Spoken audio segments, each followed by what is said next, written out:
it has become extremely plausible that this trip between the maternity ward and the crematorium is what there is to life. And we still have, going into our common sense, the 19th century myth, which succeeded the ceramic myth in Western history. I call it the myth of the fully automatic model. Man is a little germ that lives on an unimportant rock ball that revolves about an insignificant star on the outer edges of one of the smaller galaxies. But on the other hand, if you think about that for a few minutes, I am absolutely amazed to discover myself on this rock ball rotating around a spherical fire. It's a very odd situation. And the more I look at things, I cannot get rid of the feeling that existence is quite weird. I know that. See, a philosopher is a sort of intellectual yokel who gawks at things that sensible people take for granted. And sensible people, existence is nothing at all. I mean, it's just basic, and just go on and do something. See, this is the current movement in philosophy. Logical analysis says you mustn't think about existence. It's a meaningless concept. Therefore, philosophy has become the discussion of trivia. No good philosopher lies awake nights worrying about the destiny of man and the nature of God and all that sort of thing, because a philosopher today is a practical fellow who comes to the university with a briefcase at 9 and leaves at 5. He does philosophy during the day, which is discussing whether certain sentences have meaning, and if so, what. And then he would, as William Earle said in a very funny essay, he would come to work in a white coat if he thought he could get away with it. Problem is, he's lost his sense of wonder. Wonder is like, in modern philosophy, something you mustn't have. It's like enthusiasm in 18th century England. It's very bad form. But you see, I don't know what question to ask when I wonder about the universe. It isn't a question that I'm wondering about, it's a feeling that I have. Because I cannot formulate the question that is my wonder. The moment my mouth opens to utter it, I suddenly find I'm talking nonsense. But that should not prevent wonder from being the foundation of philosophy. So, there is obviously a place in life for a religious attitude in the sense of awe, astonishment at existence. And that is also a basis of respect for existence. We don't have very much of it in this culture, even though we call it materialistic. In the culture that we call materialistic today, we are, of course, bent on the total destruction of material and its conversion into junk and poisonous gas as quickly as possible. This is not a materialistic culture, because it has no respect for material. And respect is in turn based on wonder, on feeling the marvel of just an ordinary pebble in your fingers.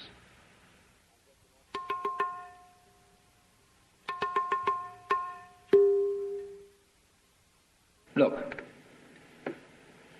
here is a tree in the garden, and every summer it produces apples. And we call it an apple tree, because the tree apples. That's what it does. All right. Now here is a solar system inside a galaxy. And one of the peculiarities of this solar system is that at least on the planet Earth, the thing peoples. In just the same way that an apple tree apples. Now maybe 2 million years ago, somebody came from another galaxy in a flying saucer and had a look at this solar system, and they looked it over and shrugged their shoulders and said, just a bunch of rocks. And they went away. Later on, maybe 2 million years later, they came around and they looked at it again. And they said, excuse me, we thought it was a bunch of rocks, but it's peopling. And it's alive. After all, it has done something intelligent. Because, you see, we grow out of this world in exactly the same way that the apples grow on the apple tree. If evolution means anything, it means that. But you see, we curiously twist it. We say, well, first of all, in the beginning, there was nothing but gas and rock. And then intelligence happened to arise in it, like a sort of fungus or slime on the top of the whole thing. But we're thinking in a way, you see, that disconnects the intelligence from the rocks. Where there are rocks, watch out. Watch out, because the rocks are going eventually to come alive.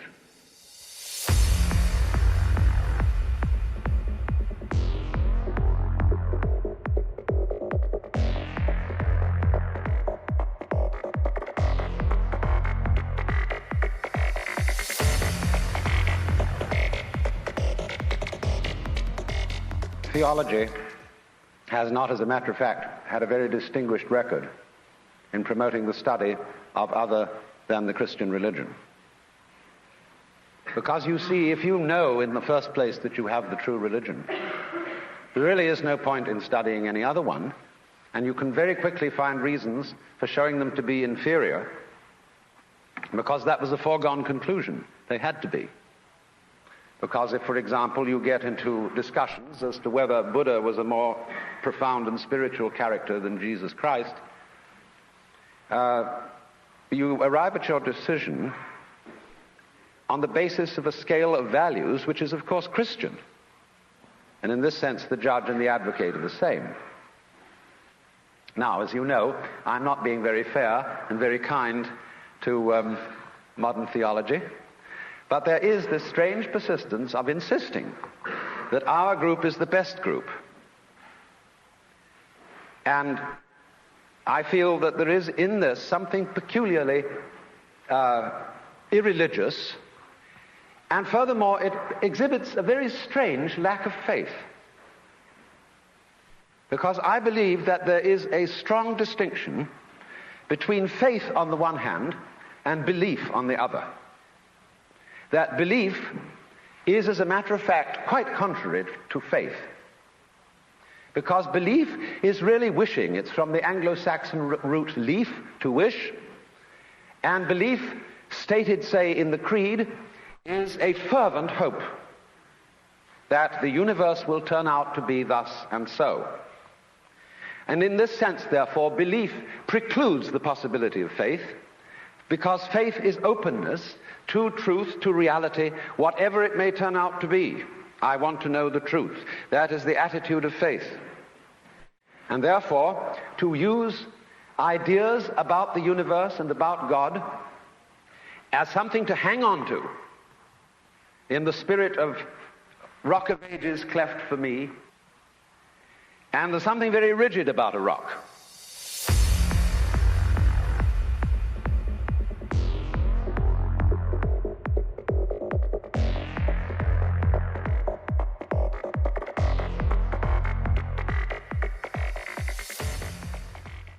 And we are finding our rock getting rather worn out in an age where it becomes more and more obvious that our world is a floating world. It's a world floating in space where all positions are relative and any point may be regarded as the center.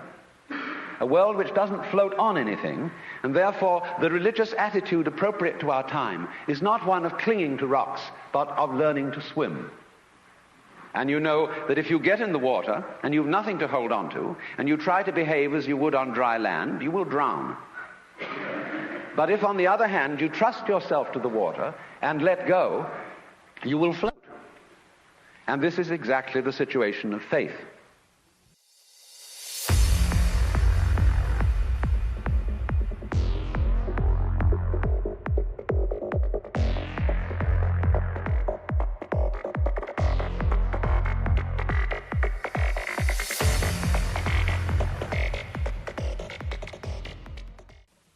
I had a friend who was studying Zen in Japan, and he got pretty desperate to produce the answer of who he really is. And on his way to an interview with the master to give an answer to the problem, he noticed a very common sight in Japan, a big bullfrog sitting around in the garden. And he swooped this bullfrog up in his hand and dropped it in the sleeve of his kimono. And then he went into the master And to give the answer of who he was, he suddenly produced the bullfrog. And the master said, too intellectual.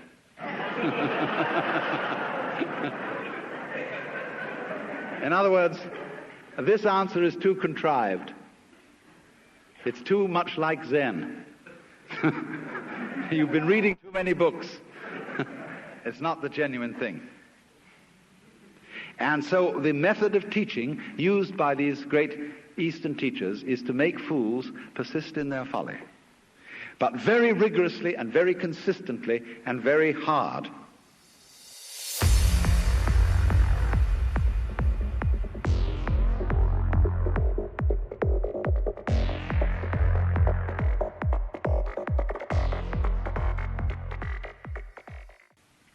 Now, if you go to a Zen teacher, he'll say, well, I have nothing to teach. There is no problem. Everything's perfectly clear. And you think that one over. And you say, he's probably being cagey.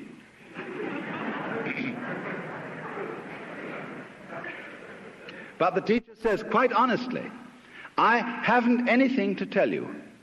I don't teach anything. I have no doctrine. As I said to you in the beginning of this talk, I have nothing whatsoever to sell you. So the student thinks, my, this is very deep, because this nothing that he's talking about, this nothing that he teaches, is what they call in Buddhism shunyata, and it's supposed to be the ultimate reality. But as you know, if you know anything about these doctrines, this doesn't mean real nothingness, not kind of just nothing there at all, not just blank, but it means no thingness. It's the transcendental reality behind all separate and individual things, and that's something very deep and profound. So he knows that when the teacher said, I have nothing to teach, he meant this very esoteric no thing. Well, he might also say then, if you have nothing to teach, what are all these students doing around here? And the teacher says, they are not doing anything. They're just they're just a lot of stupid people who live here. And he knows, again, you see, the stupid doesn't mean just straight stupid, but the higher stupidity of being people who are humble and don't have intellectual pride.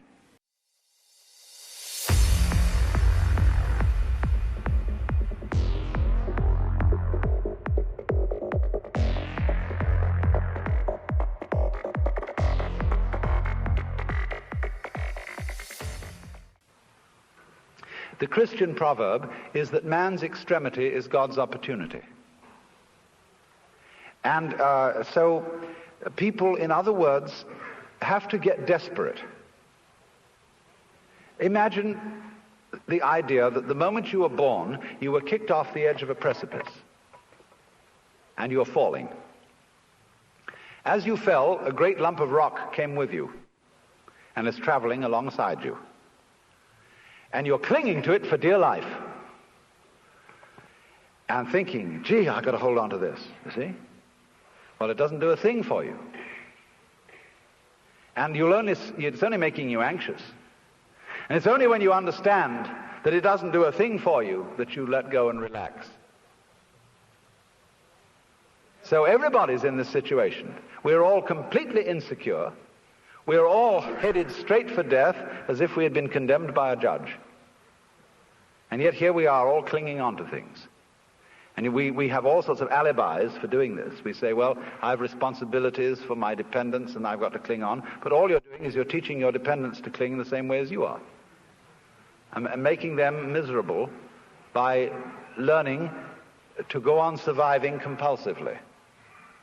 So the thing is, same way, if you're caught in a torrent, and you try to get out of it by swimming against it, you'll just wear yourself out and you're still carried along with it. So the sensible thing to do is to turn around and swim with it. And if you want to get out of it, swim towards the edge. But go with it. Same way when you're sailing. Always keep the wind in your sails. If you want to go against the wind, tack. But use the wind.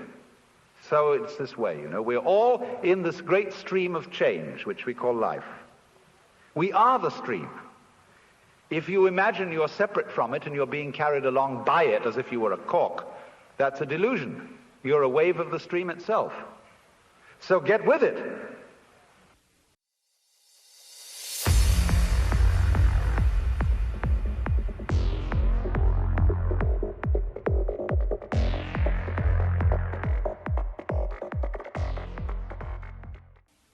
So you perform a discipline by experiment, by reductio ad absurdum of his premises.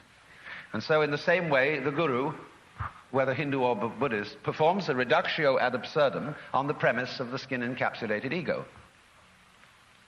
Well, what happens then?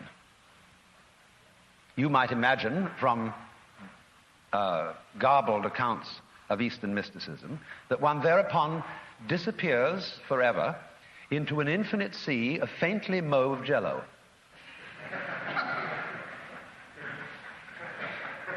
And become so lost to the world and entranced that you forget your name, address, telephone number, and function in life. And nothing of the kind happens. The state of mystical illumination, although it may, in its sudden onset, be accompanied by a sensation of tremendous luminescence and transparency, as you get used to it, it's just like everyday life. Here are the things that you formerly thought were separate individuals, and here is you, who you formerly thought was merely confronting these other people.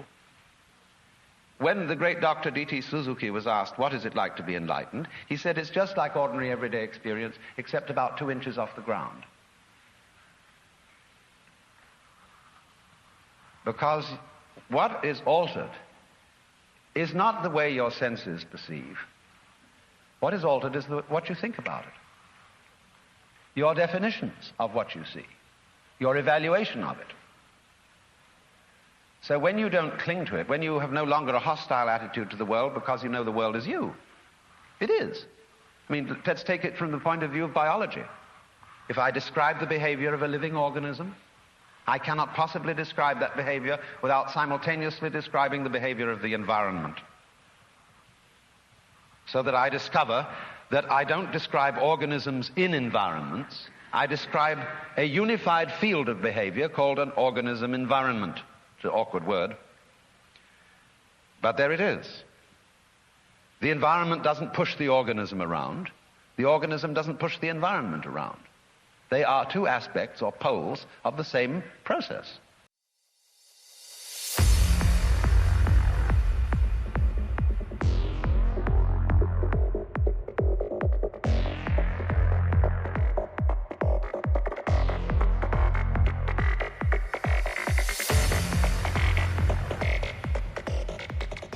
You see, in the history of philosophy and poetry and art, we always find the interchange of two personality types, which I call prickles and goo.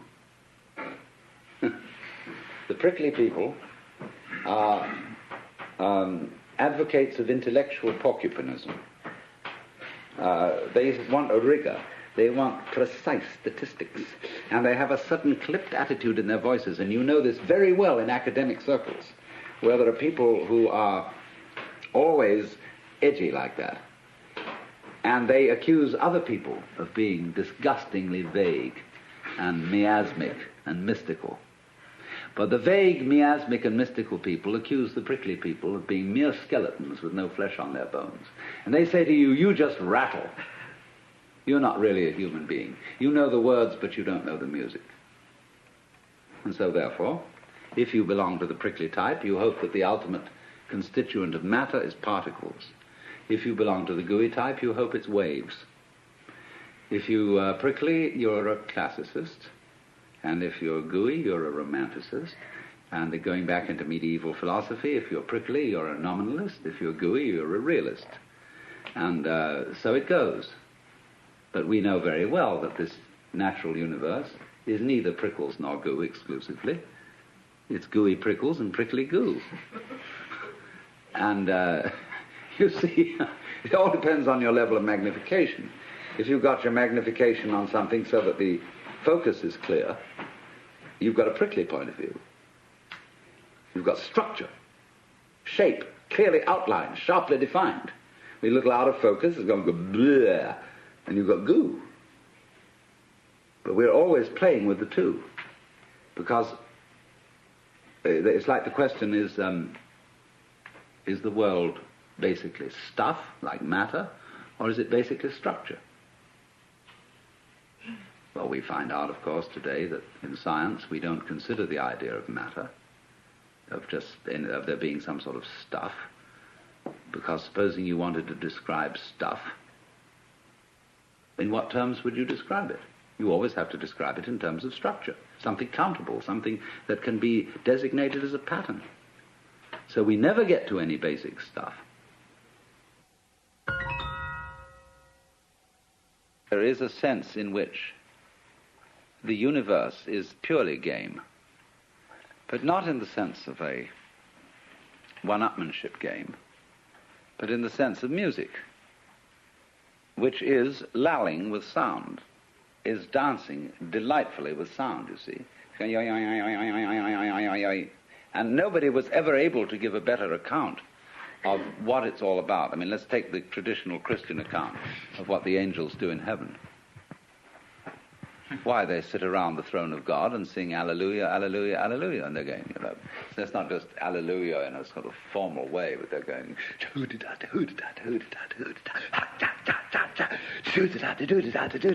no, they're really swinging. And by the time you know where they are, the swinging has reached such fantastic proportions. And they've thought out the most amazing little goody-doody-doody-doody-doos that you've got the whole physical universe happening. Yeah, that's the way it starts. And so, I mean, this game is great.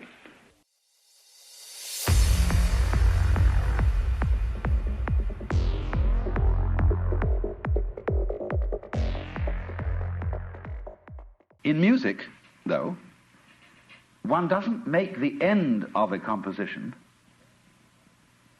the point of the composition. If that was so, the best conductors would be those who played fastest.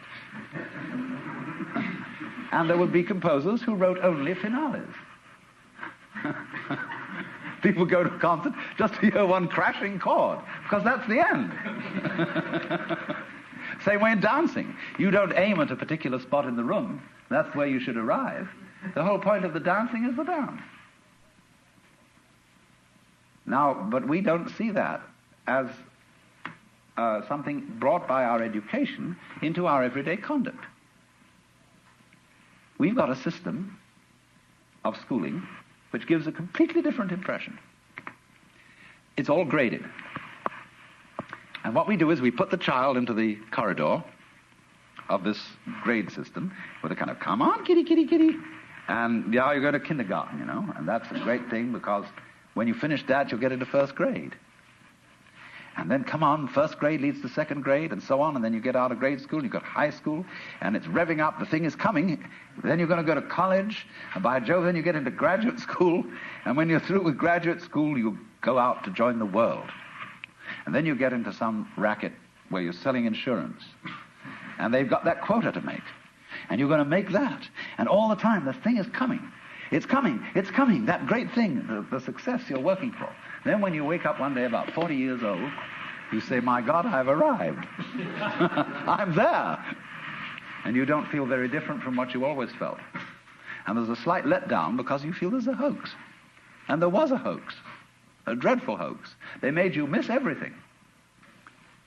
We thought of life by analogy with a journey, with a pilgrimage, which had a serious purpose at the end, and the thing was to get to that end, success or whatever it is, or maybe heaven after you're dead. But we missed the point the whole way along. It was a musical thing, and you were supposed to sing or to dance while the music was being played.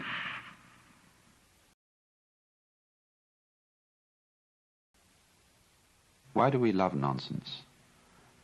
Why do we love Lewis Carroll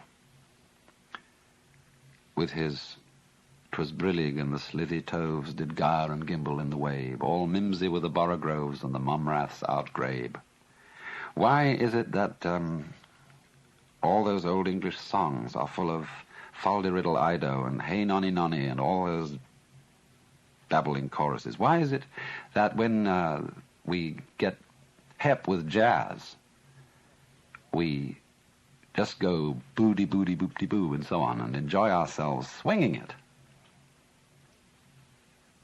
It is this participation in the essential, glorious nonsense that is at the heart of the world, that isn't going anywhere, that is a dance. But it seems that only in moments of unusual insight and illumination that we get the point of this, and find that thus the true meaning of life is no meaning, that its purpose is no purpose, and that its sense is nonsense.